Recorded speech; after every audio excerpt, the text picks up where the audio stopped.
এরকম আরো অনেক সিনেমা দেখতে হলে ডাউনলোড করুন click app. Smoking is injurious to health. It causes cancer. ধূমপান স্বাস্থ্যের পক্ষে ক্ষতিকর, এর ফল ক্যান্সার। মদ্যপান স্বাস্থ্যের পক্ষে ক্ষতিকর। Consuming alcohol is injurious to health.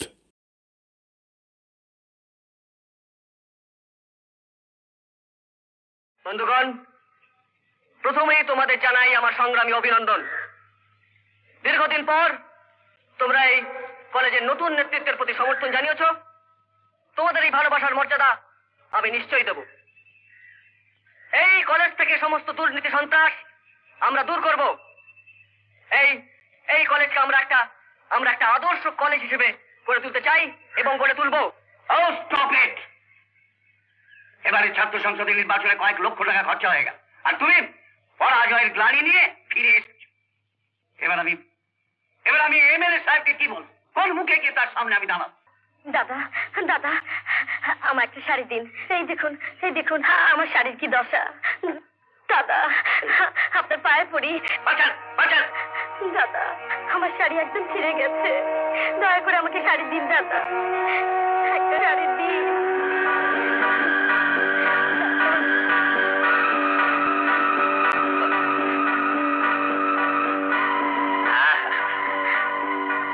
শাড়ির খুব দরকার না? হ্যাঁ দাদা। আমার সঙ্গে আয়, তোকে আমি একটা নতুন শাড়ি দেব। আয় না,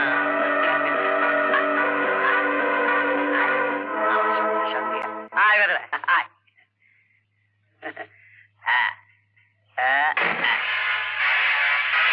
নতুন শাড়ি নিবি না? তা ছেলে শাড়িটা খুলে ফেল। আর নতুন শাড়ি পরবি তো, ছেলে শাড়িটা খুলে ফেল, নইলে পরবি কি করে? আপনি ওসব কথা বলছেন কেন? আমি আপনার মেয়ের মতো, আমাকে যেতে দিন।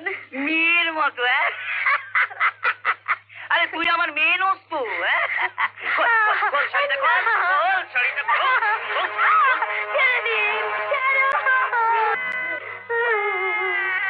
আপনারা সবাই মুখ ঘুরিয়ে আছেন কেন? বোমা হয়ে গেছেন কেন? ভারতবর্ষের এক নারীর এই অবস্থা দেখেও কেউ মুখ খুলবেন না? এই জন্য কি দেশ স্বাধীন হয়েছিল? লক্ষ লক্ষ লোক শহীদ হয়েছিল। এই স্বাধীনতা সব কে ভোগ করছে? এক মুঠো ভাতের জন্য, একটা কাপড়ের জন্য। এই মেয়েটা পঞ্চায়েত প্রধানের কাছে গিয়েছিল রিলিফের শাড়ি আনতে। পঞ্চায়েত প্রধান থেকে শাড়ি না দিয়ে ওকে বলাৎকার করার চেষ্টা করেছিল। তাহলে দুটো কথা আছে, যেমন ট্রেনে চললে টিকিট লাগে, ডাক্তারের কাছে গেলে ভিজিট লাগে, এমনকি কোর্টে গেলেও ফিস লাগে। তাহলে বাবা আমি কি দোষ করলাম? হ্যাঁ, যদি বলাৎকার করেই থাকে তাহলে ডাক্তার রিপোর্ট সহ সাক্ষী সবুত অনেক কিছু লাগবে। আর যদি কিছু নাই থাকে তাহলে টাকা লাগবে, তা না হয় কেস হবে না। আপনি আইনের লোক হয়ে বেআইনি কথা বলছেন। আরে ওটাই তো আয়। হ্যাঁ, জনগণ আমাকে ভোট দিয়ে এমএলএ বানিয়েছে, আর সেই জন্য তো এলাকা ছেড়ে এখানে পড়ে রয়েছে।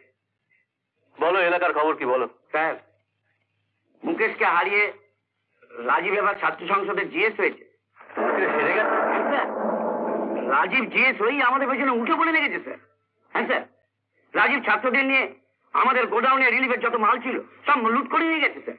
আমাদের থানার এসআই রহমানকে বলো ওকে অ্যারেস্ট করতে। কে অ্যারেস্ট করলে প্রবলেম আছে স্যার, ছাত্র জনতা তাহলে থানায় উড়িয়ে দেবে। ছাত্র সঙ্গে আবার জনতা? হ্যাঁ স্যার, এই ছাত্র জনতা সঙ্গে নিয়ে আমাদের বিরুদ্ধে রিপোর্ট করার জন্য মুখ্যমন্ত্রীর কাছে যাবে স্যার। বলো কি? রাজীব মুখ্যমন্ত্রীর কাছে গেলে তো আমার মন্ত্রী হওয়ার সমস্ত প্ল্যান ভেস্তে যাবে। তাহলে এখন একটা উপায় বলে দিন স্যার। উপায় এখন একটাই, কালীচরণ। কালীকে বলো জনদরদি নেতা রাজীবের ব্যবস্থা ওই করে দেবে।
বাবু, আমি অমূল্য, যাতে পরামানিক।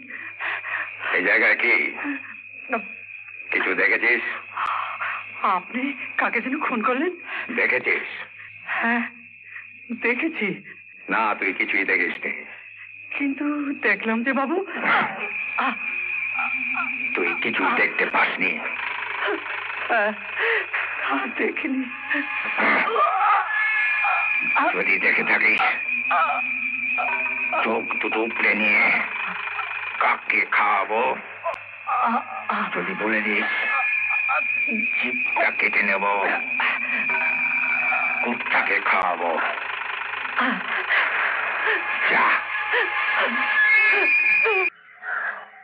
চোখের সামনে সব ঘটে গেল।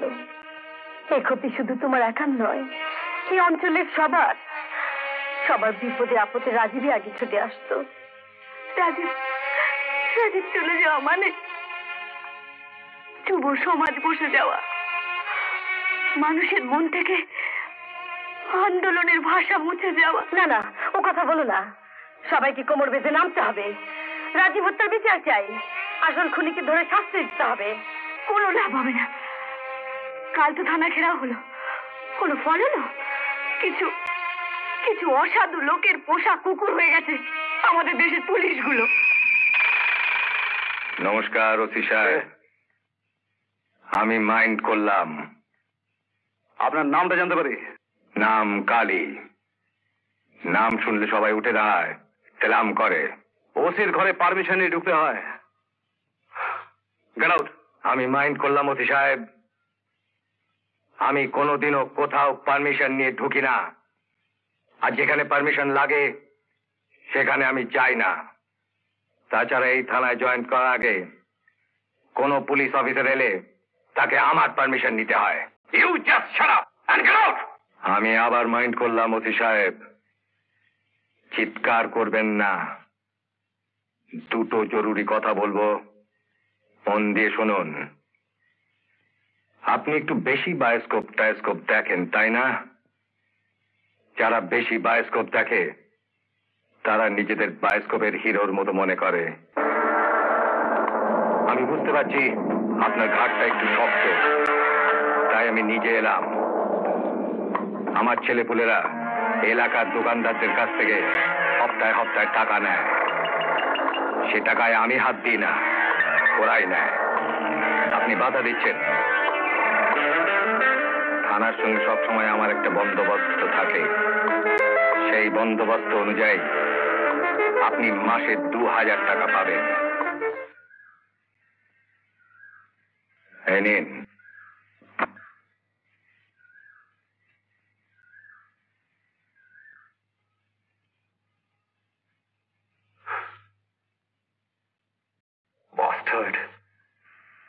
রাজীবের খুনের প্রমাণ একদিন হবেই, কিন্তু আমার সন্দেহ হচ্ছে তুমি আমি মিথ্যে কথা বলছো। ওসি সাহেব, আমি কেন মিথ্যে কথা বলবো? রাজীব যেদিন খুন হয় সেদিন আমাদের ঘরে এসেছিল। ও বের হয়ে যাবার পর আপনারা কোনো চিৎকার বা শব্দ শোনেননি? ধূপধাপ পায়ের শব্দ শুনেছিলাম। ওই শব্দ শুনেও কেন আপনারা বাইরে বেরোননি? কি বলবো দারোগা বাবু, মেয়েটা বড় হওয়ার পর থেকে ঘরের পাশে রোজ রাত্রিরে ধূপধাপ শব্দ হয়। টিনের চালে ইট পড়ে। সন্ধ্যের পর মেয়েটাকে বেরোতে দিই না। আচ্ছা, তুমি বোধহয় লেখাপড়া জানো? অল্প অল্প। হ্যাঁ বাবু, ক্লাস 7 পর্যন্ত পড়েছে। চিঠি টিটি লিখতে পারে। খারাপ ঘরের মেয়ে না, অবস্থার বিপাকে গরিব হয়ে গেছি। ওর বাবা নেই? না না, আমরা এখানকার লোক নই। আমাদের বাড়ি ওপারে, যশোরে। রাজীব সম্বন্ধে আপনারা যতটুকু জানেন সবকিছু খুলে আমাকে বলবেন। আমি যতদিন এই থানায় আছি ততদিন আপনাদের কোনো বিপদ নেই। যদি কখনো কোনো বিপদে পড়েন তাহলে সোজা থানায় চলে আসবেন। তোর সাথে নতুন ওসির গোলমাল হয়েছে? লোকটা খুব বেয়ারা, ওকে ট্রান্সফার করে দিই, কি বলিস?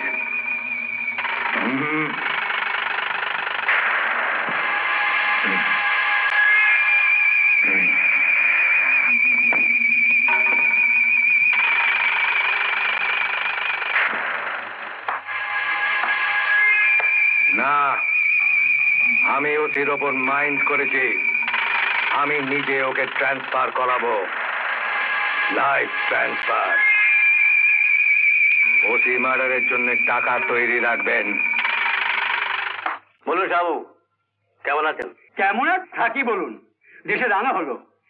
আপনার সবাই আছেন যখন, রিলিফের মাল বিক্রি করে ভাবলাম দুটো টাকার মুখ দেখবো। আরে হবে হবে, পাবেন তো বটেই। এবার আমার জন্য আরো 5 লাখ টাকার ব্যবস্থা করুন তো। এত টাকা আবার কি হবে? আশীর্বাদ করুন, কথাবার্তা একেবারে পাকা। 5 লাখ নিয়ে যেতে পারলেই মন্ত্রী। তখন ফ্ল্যাগ নিয়ে দেশে ঢুকবো। কি পারবে না? হ্যাঁ, খুঁটিটা কিরকম মজবুত হবে। টাকাটা কাকে দিতে হবে? নামটা বলার একটু অসুবিধে আছে, আপনি টাকাটার ব্যবস্থা করুন। বলুন বাবু, ব্যবসায়ীদের একটা ধর্ম আছে, বিনা লাভে আমরা পুঁজি খাটাই না। আমার তো অনেক টাকাই গেল। আপনার ইলেকশন ফান্ডে দিলাম 10 লাখ, এবার মন্ত্রী হবেন, আমাকে দিতে হবে 5 লাখ টাকা। আমি তো অনেক পুঁজি লাগালাম, আমার কিছু ফেরত আসছে না। রিলিফের মালের জন্য এই পঞ্চায়েত প্রধানকে আমি দিলাম 2 লাখ টাকা। কি? হ্যাঁ, আপনি প্রধানকে পেমেন্ট করে দিয়েছেন? ওই দিন তো গোটা লুট হয়ে গেল।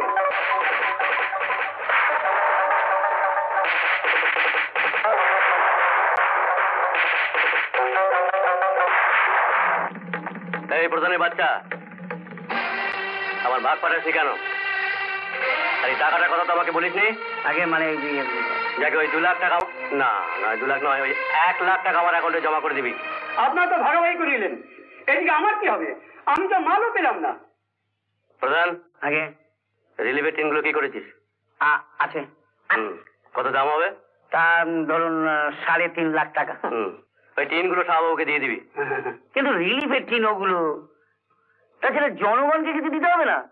আচ্ছা যেমন খাতাপত্রে আমার ওই খাতাপত্র? কিসের খাতাপত্র? ভগবানকে ডাকো, মন্ত্রী হতে পারলে তার কোনো বাধাই থাকবে না। আর জনগণ, তোমার ইলেকশনে 2 লাখ আর আমার ইলেকশনে 8 লাখ, মোট 10 লাখ। এ তো জনগণই খেয়েছে। এখন জনগণের টাকা আমরা খাচ্ছি। এইসব বাবু ঠিক বলছি না? একদম ঠিক বলুন। ঠিক তো থাকতেই হবে। শোনো প্রধান, আমার এলাকায় এই সমস্ত ঘটনা ঘটছে, দেখো ওই মেয়েটাকে বুঝিয়ে সুঝিয়ে যে করে হোক ওর মুখটাকে বন্ধ করতেই হবে। ঠিক আছে রাজা, মেয়েটাকে বুঝিয়ে সুঝিয়ে রাতে আমার ডাক বাংলোতে নিয়ে আসবি। ঠিক আছে স্যার, আমি অপেক্ষা করবো। হ্যাঁ স্যার। যা। চল চল। না, এত রাত্রিরে আমার মেয়েকে কিছুতেই যেতে দেবো না। কি বলছো? কি এমএলএ সাহেবের অর্ডার? না, এমএলএ সাহেবের কথা বলছে যে। ওসব এমএলএ টেমএলএ আমি বুঝি না। না না, এত রাত্রিরে তোকে আমি কিছুতেই যেতে দেবো না। আপনারা জানো বাবু, কাল সকালে যাবে। এমএলএ কে জানো? দেশের রাজা, তার কত কাজ তুমি জানো? সে কি তোমার কথা চলবে? তার সঙ্গে দেখা করার জন্য কত লোক এসে বসে থাকে, আর তোমার মেয়েকে খবর দিচ্ছে, আর তুমি সেদিনের ঘটনা যদি বলতে পারো তা গ্রাম পঞ্চায়েতের চাকরি নট। মা, এমএলএ সাহেব গ্রাম পঞ্চায়েত থেকে অনেক বড়। রাজীব খুন হয়েছে, আমি যতটুকু জানি এমএলএ সাহেবকে বলা দরকার। তাহলে আমিও তোর সঙ্গে যাব। তুমি অসুস্থ, তুমি কোথায় যাবে? আমার তো বোন আছে, আমি তোমার মেয়েকে ঠিক সময় পৌঁছে দিয়ে যাবো। চল তুমি চল। যাই মা। আয় মা।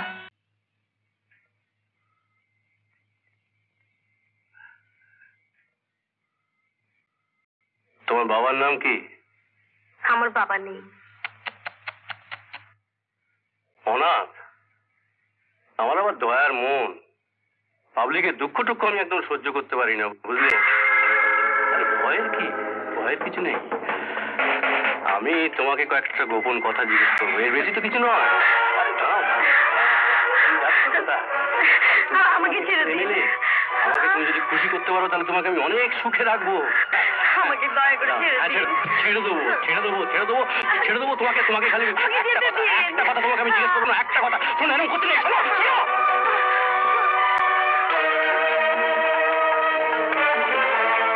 রাজা, মেয়েটাকে এক্ষুনি ধরে নিয়ে যা।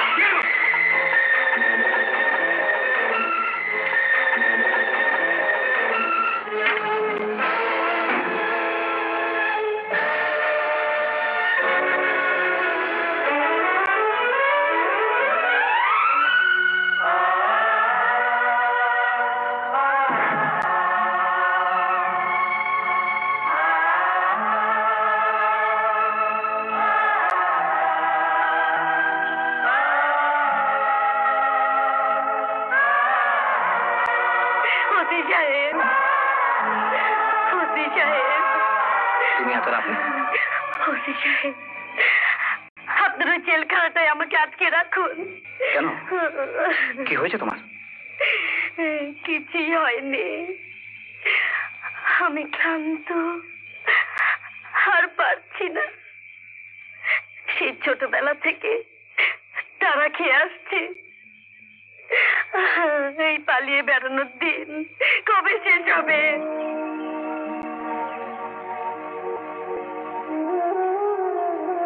ওসি সাহেব, আরে আপনারা বসুন। আমরা কলকাতায় চলে যাচ্ছি। কলকাতায় চলে যাচ্ছেন? হ্যাঁ। কলকাতায় উঠবেন কোথায়? আমাদের তো ঠিকানা নেই।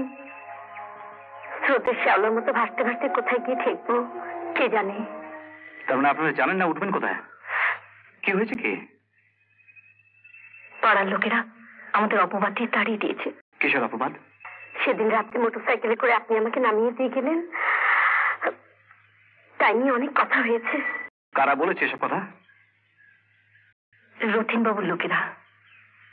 চল ছবি। শুনুন, আপনার যদি কোনো আপত্তি না থাকে আপনার মেয়েকে নিয়ে আমার বাড়িতে থেকে যেতে পারেন। ওসি সাহেব, আসুন, ভেতরে আসুন।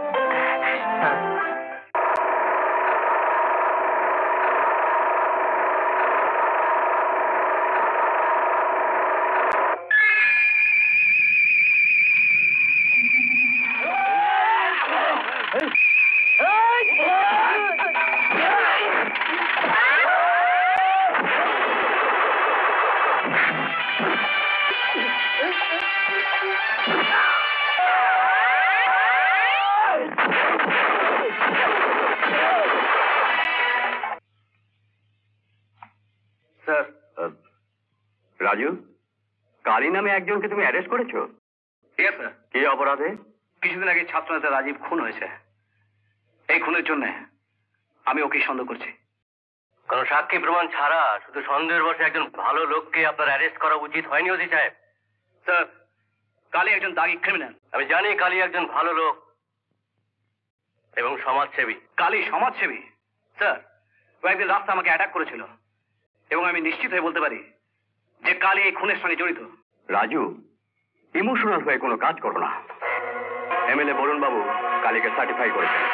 তাছাড়া হোম ডিপার্টমেন্ট থেকে আমি ফোন পেয়েছি। তুমি কালীকে ছেড়ে দাও।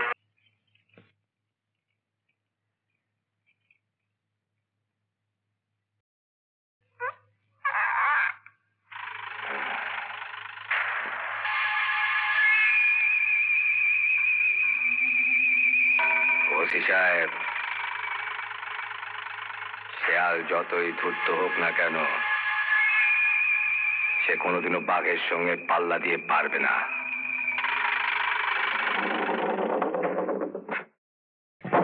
স্যার, আপনি?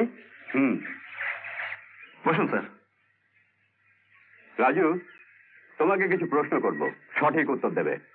Yes sir. তুমি জানো মেয়েটার চরিত্র খারাপ বলে এলাকার লোকেরা ওকে পাড়াছাড়া করেছে? জানেন স্যার।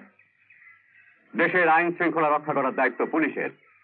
যদি কোনোভাবে পুলিশের চরিত্র সম্বন্ধে জনগণের মনে সন্দেহ হয়, তাহলে আইন শৃঙ্খলার অবনতি ঘটে। জনসাধারণ পুলিশের উপর আস্থা হারিয়ে ফেললে দেশ চলতে পারে না। আমি জানি স্যার। তুমি কি জানো শহরে তোমার বিরুদ্ধে মিছিল বেরিয়েছে, স্লোগান দিচ্ছে? জানি স্যার। তাহলে কেন তুমি ওকে রেখেছো? ওদের কোথাও থাকার জায়গা নেই, তাই। তাই বলে একজন সমাজ বিতাড়িতা চরিত্রহীনাকে তাকে আপনি চরিত্রহীনা বলছেন স্যার? যে মেয়েটিকে পেটের দায় দুমুঠো ভাত চাইতে গিয়ে শুনতে হয়, যে তার দেহের বিনিময়ে সেই ভাত সে পেতে পারে, তাকে আপনি চরিত্রহীনা বলছেন? যে মেয়েটিকে সরকারি সাহায্যের কাপড় চাইতে গিয়ে শুনতে হয়, যে তার দেহের বিনিময়ে সেই কাপড় সে পেতে পারে, তাকে আপনি চরিত্রহীনা বলছেন? কেন একটি মেয়েকে সমাজবিরোধীদের হাত থেকে বাঁচার জন্য পালিয়ে পালিয়ে বেড়াতে হচ্ছে? জিজ্ঞেস করুন আপনার মাননীয় এমএলএ সাহেবকে। আমাকে আবার এসবের মধ্যে টানছেন কেন?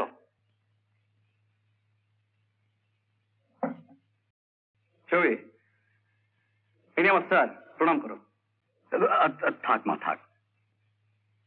ছবি, তুমি ওকে বোঝাবার চেষ্টা করো। ঘরের বউ যদি ঘরে থাকে তাহলে কারো কিছু বলার থাকে না, কিন্তু তুমি তো ওর বউ নও।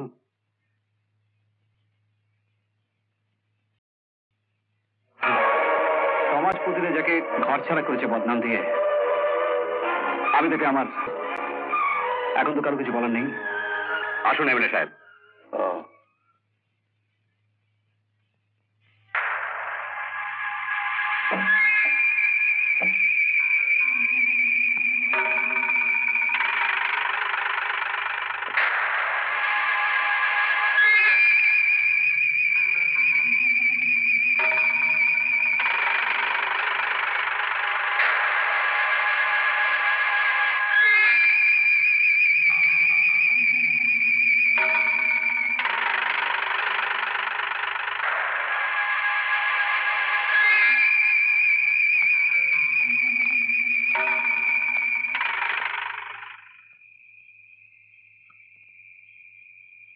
ওসি, তোমার এই হাতটা আমার সাথে বেয়াদবি করেছে, ও হাত আমি কেটে ফেলবো।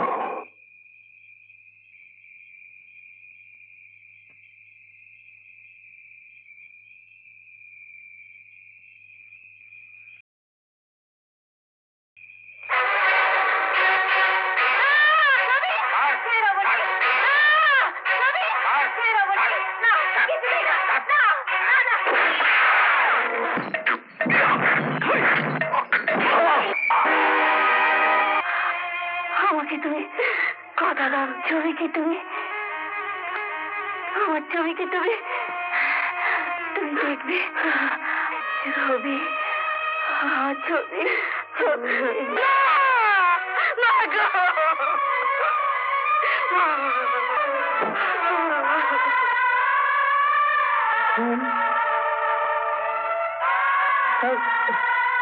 আপনি ধরুন, যা বলিব সত্য বলিব, যা বলিব সত্য বলিব, সত্য ছাড়া মিথ্যা বলিব না, সত্য ছাড়া মিথ্যা বলিব না। রহমান সাহেব, আপনি পলাশপুর থানার সেকেন্ড অফিসার? আগে। আচ্ছা, সাবিত্রী দেবী মানে ছবির মা বলে পরিচিতা মহিলা যেদিন খুন হন সেদিন থানার ডিউটি অফিসার কে ছিলেন? আমি। আপনি ওসি সাহেবের ঘরে গিয়েছিলেন কেন? গুলি শব্দ শুনে। তখন রাত কটা বেজেছিল? আনুমানিক রাত 12টা। ওসি সাহেবের ঘরে গিয়ে আপনি কি দেখেন? স্যারের শাশুড়ি মৃত অবস্থায় ফ্লোরে পড়ে আছেন। ওসি সাহেব তখন কি করছিলেন? তার হাতে কি ছিল? চুপ করে আছেন কেন? তার হাতে রিভলভার ছিল? হ্যাঁ ছিল। Note down your honour, OC সাহেবের হাতে রিভলভার ছিল আর সেই রিভলভারের গুলিতে সাবিত্রী দেবী নিহত হয়েছিল। এ সম্বন্ধে এক্সপার্ট রিপোর্ট অলরেডি কোর্টে সাবমিট করা হয়েছে। ধর্মাবতার, এই লোকটির নাম অমূল্য পরমাণিক। এর চোখেও দেখতে পায় না, কথাও বলতে পারে না। এর কিছু লিখিত বক্তব্য আছে। অমূল্য?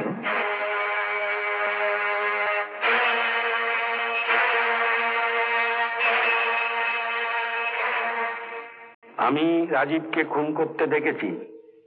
কালী রাজীবকে খুন করেছে। ওসি সাহেবকে এই কথা বলায় কালী আমার চোখ তুলে নেয়, জিভ কেটে দেয়। আমি মহামান্য আদালতের কাছে সুবিচার চাই। ইতি অমূল্য পরমাণিক। এটা কি অমূল্যর নিজের হাতের লেখা? আগে হ্যাঁ। আপনি ওকে কোথায় পেয়েছেন? ধর্মাবতার, আমাদের বাড়ি মধুমতি নদীর পাড়ে। কিছুদিন আগে একদিন রাত্রে একে রক্তাক্ত অবস্থায় পায়। তারপর আমাদের সদর হাসপাতালে নিয়ে যাই। সেখান থেকে সে সুস্থ হয়ে ওঠে। ওর জিভ কেটে দেওয়ায় কিছু বলতে পারে না। সাবিত্রী দেবী হত্যা মামলায় অভিযুক্ত আসামি পলাশপুর থানার ওসি রাজুর বিরুদ্ধে আনিত অভিযোগ প্রমাণিত না হওয়ায় তাকে সসম্মানে খালাস দেওয়া হলো এবং সংশ্লিষ্ট দপ্তরকে তাকে স্বপদে পুনর্বহাল করার জন্য নির্দেশ দেওয়া হলো। পাশাপাশি এই মামলার প্রকৃত আসামি এবং রাজীব হত্যার সাথে জড়িত সংশ্লিষ্ট সকল আসামিকে পুলিশ হেফাজতে আনার জন্য নির্দেশ প্রদান করা হলো।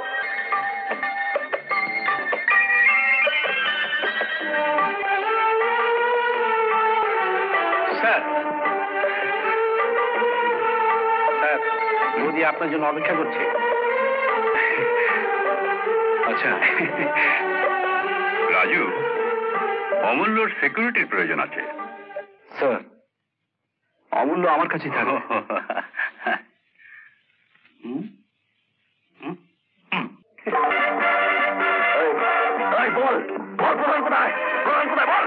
বলছি আমাদের মন্ত্রী হচ্ছেন, তাই প্রধান কলকাতা গেছেন।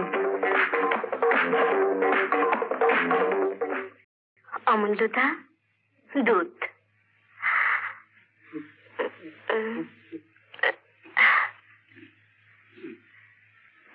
বলছি কোথায়? বলছি কোথায়?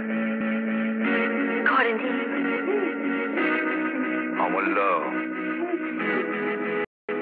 তোর বেঁচে থাকার কথা ছিল না,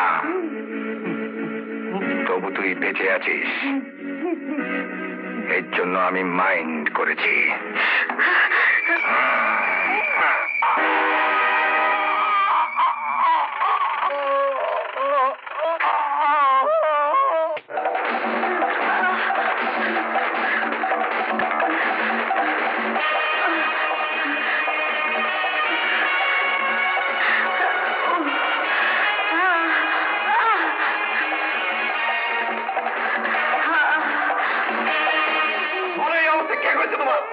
বলো আমার ছবি কোথায়?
আমি কথার খেলাপ করি না।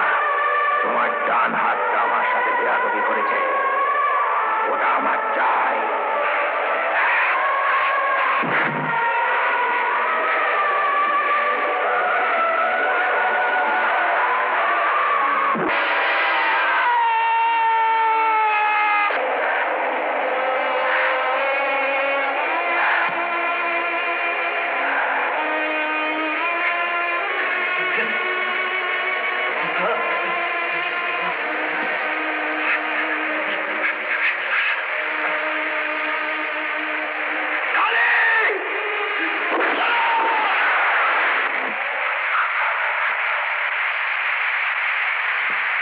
ওসি, তুমি আমাকে পেছন থেকে গুলি করলে, আমি মাইন্ড করলাম।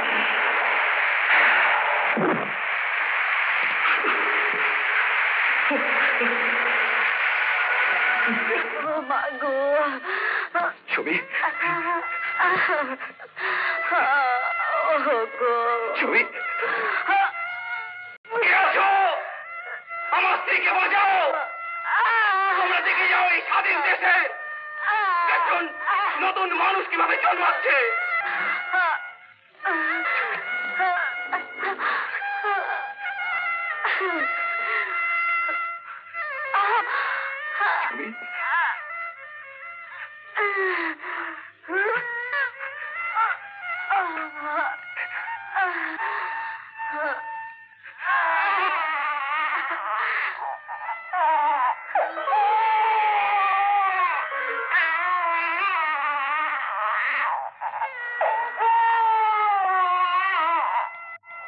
ছবি ছবি আমার জন্য দুঃখ করো না। আমি সারা জীবন ছুটে বেরিয়েছি। তোমার কাছে আমার শেষ অনুরোধ, এ দেশের মানুষের কাছে আমার শেষ অনুরোধ, আমার সন্তানকে যেন আমার মতো ছুটতে না হয়। ছবি ছবি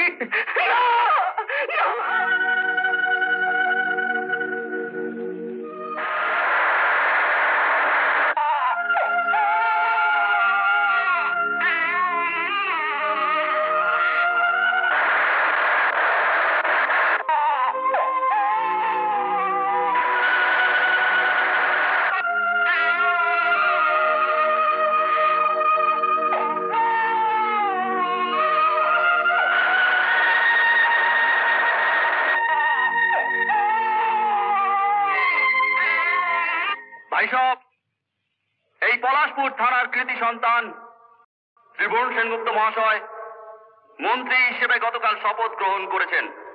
মন্ত্রী হওয়ার পর 8-10 জনের মতো তিনি এই এলাকাবাসীকে ভুলে যাননি। এই এলাকাবাসীকে শুভেচ্ছা জানাবার জন্য আর কিছুক্ষণের পরেই তিনি এইখানে উপস্থিত হবেন। শ্রী বরুণ সেনগুপ্ত মহাশয় এই এলাকার, এই জনগণের তথা এই দেশের, এই থানার গর্ব। মন্ত্রী বসে এসে গেছেন, আপনারা শৃঙ্খলা বজায় রাখুন, শৃঙ্খলা বজায় রাখুন।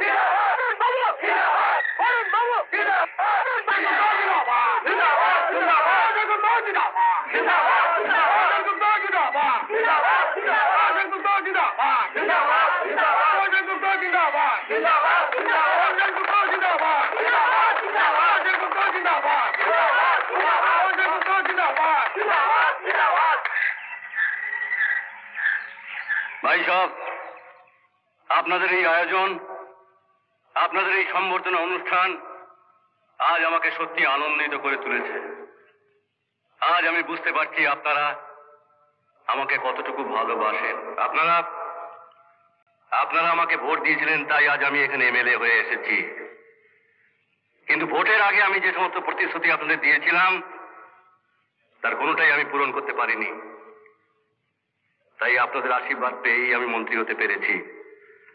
আমি মন্ত্রী হয়েই আপনাদের সেই আশা পূরণ করতে এসেছি।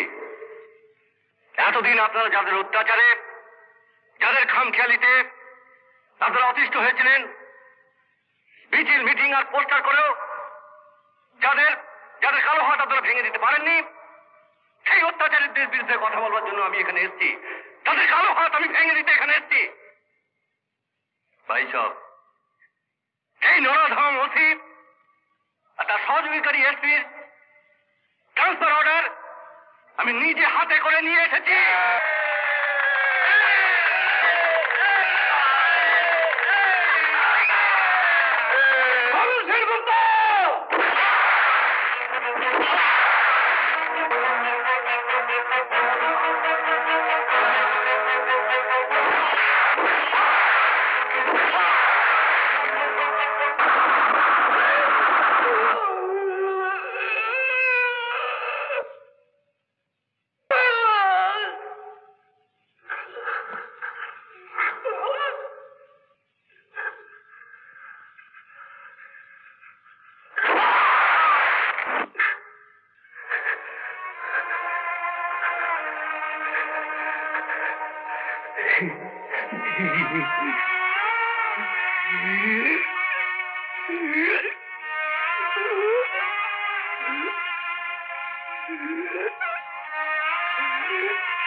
আমি একজন মন্ত্রীকে খুন করেছি।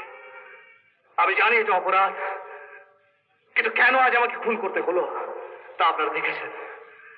অনেক রক্ত, অনেক দাঙ্গার পর লক্ষ লক্ষ ভারতবাসী বুকের রক্ত ঢেলে এই স্বাধীনতা এনেছে, সোনার ভারত করতে চেয়েছে। তাদের একটি স্বপ্ন ছিল, যে সোনার ভারতে তাদের সন্তানরা দুবেলা দুমুঠো খেতে পাবে, শান্তিতে ঘুমোতে পারবে। কিন্তু তা হয়নি। এই বরুণ সেনগুপ্তের মতো শয়তানরা, মুখোশধারী শয়তানরা এই দেশটাকে শাসন করার নামে শোষণ করছে। নিজেদের স্বার্থের জন্য ভাইয়ের সঙ্গে ভাইয়ের দাঙ্গা বাঁধিয়ে দেশকে ভাগ করতে চাইছে তারা। কিন্তু আর নয়, আপনারা গর্জে উঠুন, ধ্বংস করে দিন এই কুচক্রী মহলকে, এদেশের মাটি থেকে উচ্ছেদ করে দিন এই মির্জাফরদের। রাজু,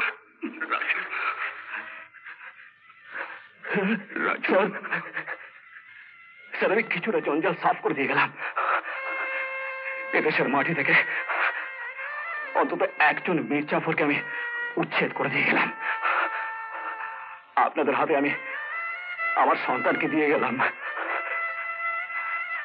আপনারা এই স্বাধীন ভারতবর্ষকে সুন্দর স্বপ্নের দেশ করে গড়ে তুলুন।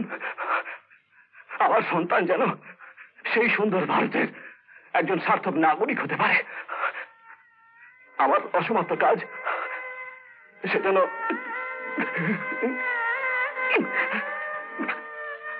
আমার আমার সন্তান শেষ করে।